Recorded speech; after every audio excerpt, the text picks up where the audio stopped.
the number to call is 1300 66 1251 with the Mayor, Mathew Dickerson. How are you? Good, good. Actually, we haven't done that for a while, Richard. It's good. I like callback when people ring, and most of the time I don't know the answer, but it's good. I can find out and then come back next week. Like so that. yeah, so it's if good. You've got a question for me, whether it's a pothole or garbage that isn't being picked up, when are we getting the fourth bin? How many bins do you want? Isn't 3 enough? Well, I talked with, there's a company that's just been launched about battery recycling now. Yeah, B-Cycle's just started. B-Cycle just started. So that's on about 2,351 sites across Australia, mainly in supermarkets. So I don't know there's any intention to put that into roadside recycling. I think that's just dropping into your friendly supermarket that's got it. What happens when your Tesla blows up? Can you recycle it? The batteries in cars are very much recyclable. They're basically, after they've been used in a car for a while, they'll then go to a home and you can use them in the home, because what happens is they just slowly degrade. So you want maximum capacity in your car, but at your home you can still use that. Then after they've been used in a home for another 20 years or so, then you recycle the components. Okay, so you can do that. That's B-Cycle. Go into the B-Cycle. Yeah, don't drop your car off to B-Cycle in the supermarket though. It's designed for the batteries out of your phone. Bunnings are taking it on. There's some trays or boxes like the Planet Art used to put out. Yeah, it's a good idea, but it's designed for the small batteries, not the car batteries. Well, if you threw your battery out from your Tesla, you'd chuck the whole car in. Well, basically, that's about 60% Hey, well, how do you go in an electrical storm? No problems at all. I mean, people always worry about what happens when you plug in when it's raining. Well, it's designed. Obviously, someone said, hey, you know what, it might rain when they're plugged in. What are we going to do about it? Let's design it so it can handle that. 13 to 8. If you'd like to talk to your man, this is a chance to do it as well. Would you go swimming right now on the beach? The reality is, though, there's more people that die from probably tripping over and hitting their head than die from shark attacks. And there's more that fall off a ladder and bust their heads. I mean, it's a very scary concept, and Jaws, movies like Jaws don't help the idea. But the idea here is, I think from a council perspective, if we're on a coastal council, you'd say really the likelihood of being attacked by a shark is very low. Absolutely, absolutely.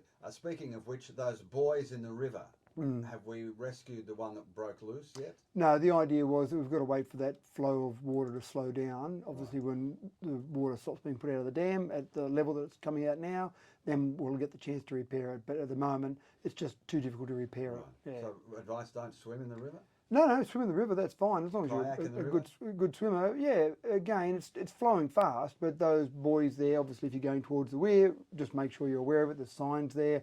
And it looks beautiful and still before the weir, so you can get lulled in this false sense of security, because going over it, as you know, we've addressed the turbulent motion over the weir now, but it still would be a pretty unpleasant ride going down the rocks, bouncing along the rocks, coming down that side. Yeah, so the rivers look pretty good, isn't it, really? Well, the rivers are, I suppose the last thing we need to get now is the dam fixed, the curtain at the dam fixed, where that cold water's still coming into the river, that's still affecting the fish. So remember the curtain was put on years ago for the dam, and it was a beautiful idea, and it worked for 5 minutes and then stopped working, and then it's been not working longer than it's been working. Sounds like some old British motorbike, doesn't it? It's off the road more than it's on. In my head, Mathew Dickerson, I'm seeing Maddie Hanson's face go red again about all this. Sorry, PTSD there, I don't want to bring it up. Not going nicely at all. Last night's meeting?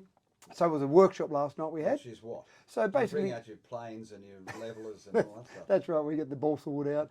So the idea, especially with the new council, the idea is to have workshops on almost a fortnightly basis, because you've got council meeting the 4th Thursday of each month. We've got committee meetings the 2nd Thursday of each month. So it's really filling in the other Thursdays, because guess what? Councils have got nothing else to do on Thursday but be involved in council. So there's workshops. So we're having a series of workshops. Last night's one, was a really important one. It was all about the CEO, the general manager, as most people still call it, but the CEO. So it was Murray Wood. And actually, it's not about Murray Wood. It's about the position of the CEO. So whether it's Murray Wood today, Richard Perno tomorrow, Billy Bloggs the next day.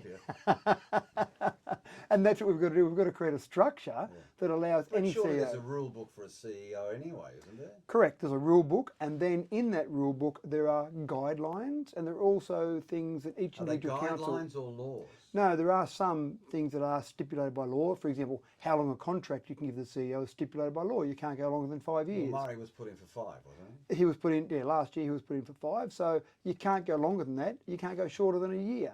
I'm sure it's a year, but anyway, obviously you wouldn't really want to put in a CEO for a really short period of time, but you've got certain periods of time. And does it, Matthew, outline the powers of the CEO? Yes and no. So the guidelines say, sorry, you roll your eyes at my answer.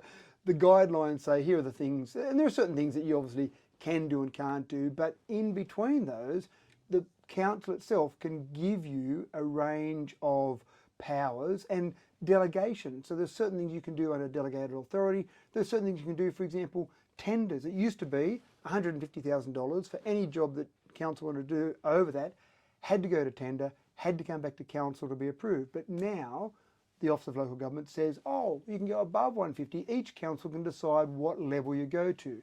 Now, we've got to fix, this is one of the things we've got to fix up at the moment, because at the moment, the level of tender that this council can go to is unlimited. So you can go to whatever level you want, and it never has to come back to council. Now, again, that's the power that a CEO has.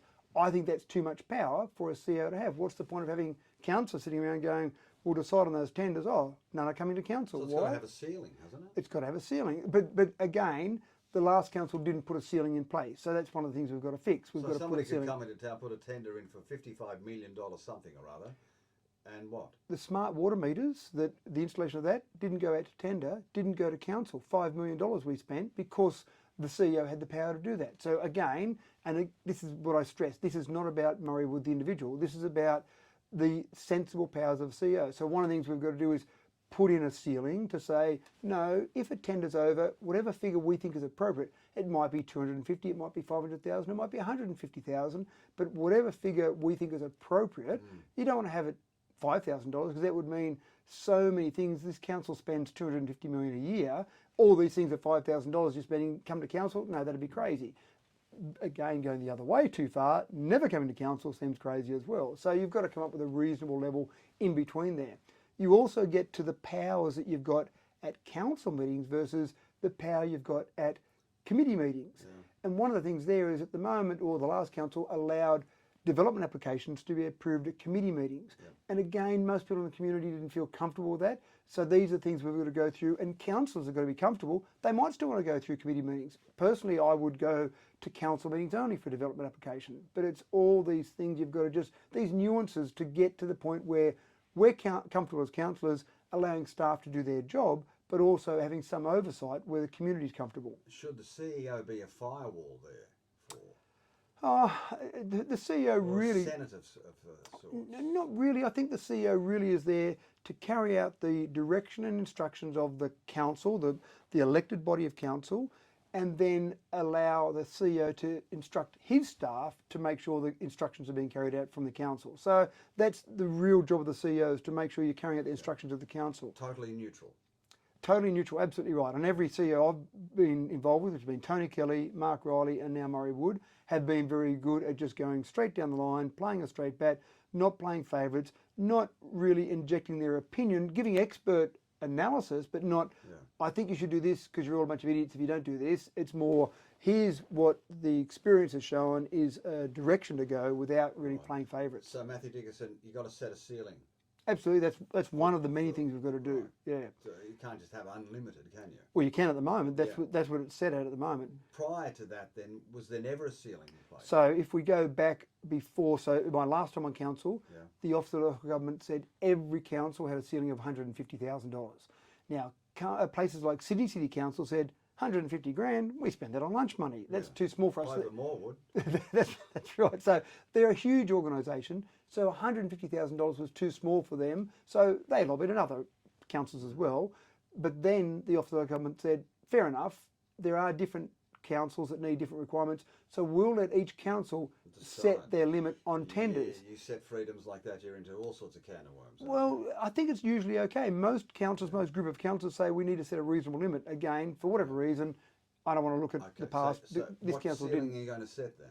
It won't be up to me, it'll be up to the group of councils. And that's one of the things we discussed last night. Is it 150, is it 250, is it 500, is it $1 million? What's a reasonable level? That would require going back into records and seeing what the median is then, wouldn't it? Looking at that, and so what actually ended up happening last night was we got to the stage where it got too late, so we've actually gone to the next fortnight to continue those discussions around. But it'll have to be done. Oh, absolutely right. We have to set a Who limit there. approves DAs these days? So, most DAs, more than 99% of DAs are approved at staff level. Most of them, when you put a DA in for a patio, an extension on your house. How long is it before I put a DA in for my extension of the house, before I get yes or no? Yeah, that's how long's a piece of string. It's really dependent upon how complete your application is, how simple your application is. Some applications are very simple, tick the boxes, they might come out in a few weeks. Other ones, See, I think that's too long. well, it See, depends. I reckon you should set a limit if DA is thus in value and you don't hear back from us in 45 days, go ahead.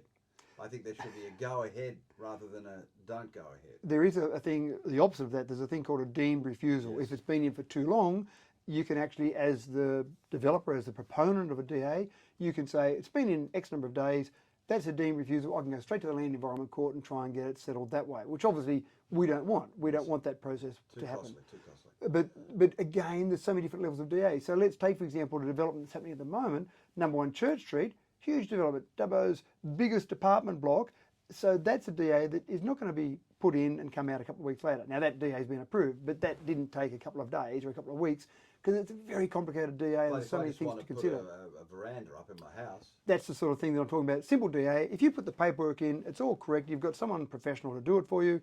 It ticks all the boxes. It's a fairly simple DA, in and out. Doesn't need to come to council. How long? I don't know, but probably weeks, I'd say, with that. It shouldn't be weeks. Well, you've got to imagine how many DAs. We've got $186 million worth of DAs that got approved by council in the last 6 months of last year. So there's a lot flowing through there. And as everyone knows, across the city and across the country, you can't get enough staff at the moment. So we're understaffed. There's no doubt about that at all because everyone's understaffed. I think waiting for weeks to get my veranda up is too long. No.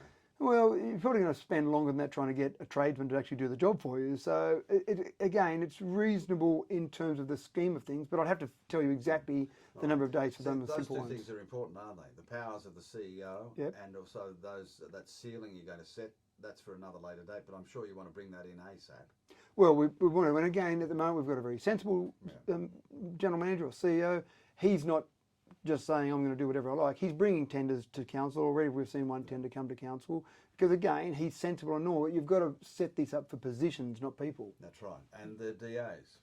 And DAs, look again, DAs, not many DAs of the whole scheme of things come to council because most of them are done through a process. But we need to have rules about which ones do come to council. It's a busy time, isn't it? It is. That was just a little... That was a little workshop, yeah. Nothing happened. After hours workshop, yeah. Pretty boring, wasn't it? You didn't do anything at all. Mathew Dickerson, time to go to work. Thanks, Richard.